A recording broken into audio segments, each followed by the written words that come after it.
On va s'intéresser aujourd'hui à une question que franchement, beaucoup de monde s'est déjà posée. Qu'est-ce qui se passe quand la petite étincelle des débuts, dans une relation, commence à s'éteindre?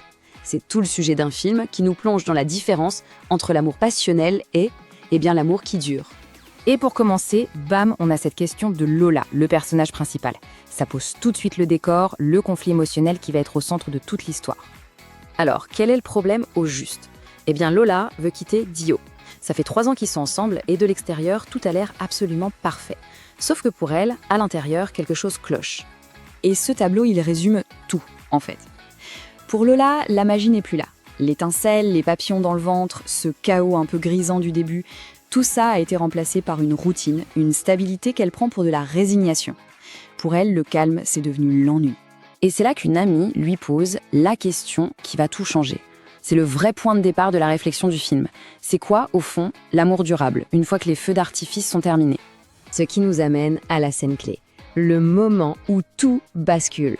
Lola prend son courage à 2 mains, elle décide de rompre, et la réponse de Dio est tout sauf ce à quoi elle s'attendait.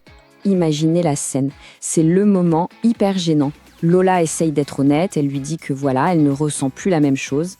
Et de son côté, Dio, lui, tombe des nues. Il est blessé, il ne comprend absolument pas ce qui se passe. Et là, attention, la réponse de Dio est juste incroyable. Il refuse, carrément, il refuse de rompre. Et d'un coup, la dynamique change complètement. On n'est plus dans une rupture classique. Alors au lieu de la laisser partir, il lui lance un défi complètement fou.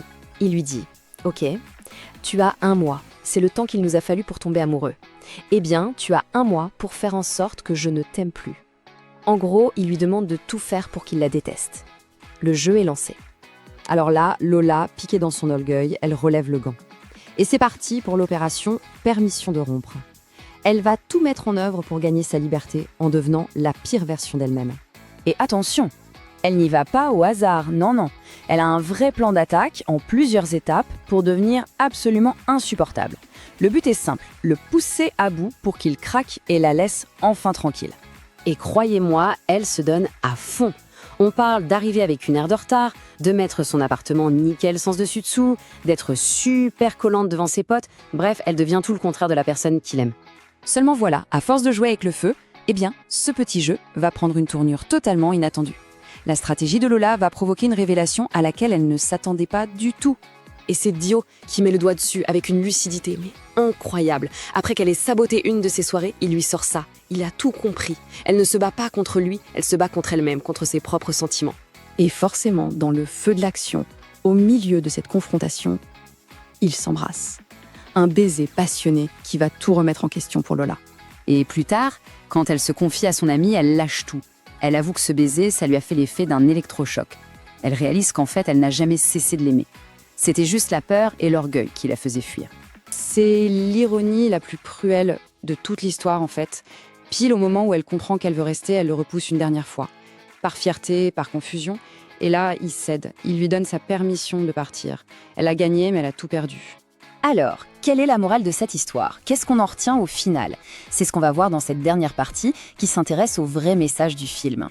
C'est là que le film nous livre sa propre définition de l'amour, à travers les mots de Lola. Elle comprend enfin que le vrai amour, ce n'est pas la course permanente à l'adrénaline.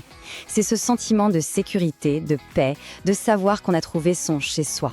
Donc pour résumer, les grandes leçons de cette histoire, c'est quoi?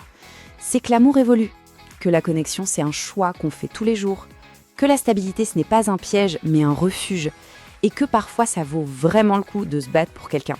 Et je crois que la plus belle phrase du film, c'est celle-ci. Elle résume tout. Lola a passé son temps à chercher le grand frisson de la chute et elle a oublié que le plus important, c'est de trouver un endroit sûr où atterrir. Et ça nous laisse avec cette question, finalement, qui est loin d'être simple. Comment on fait la différence entre une relation stable et saine et une relation où l'on reste juste par confort ou par peur d'être seul? C'est une question très personnelle et ce film nous donne de superbes pistes pour y réfléchir.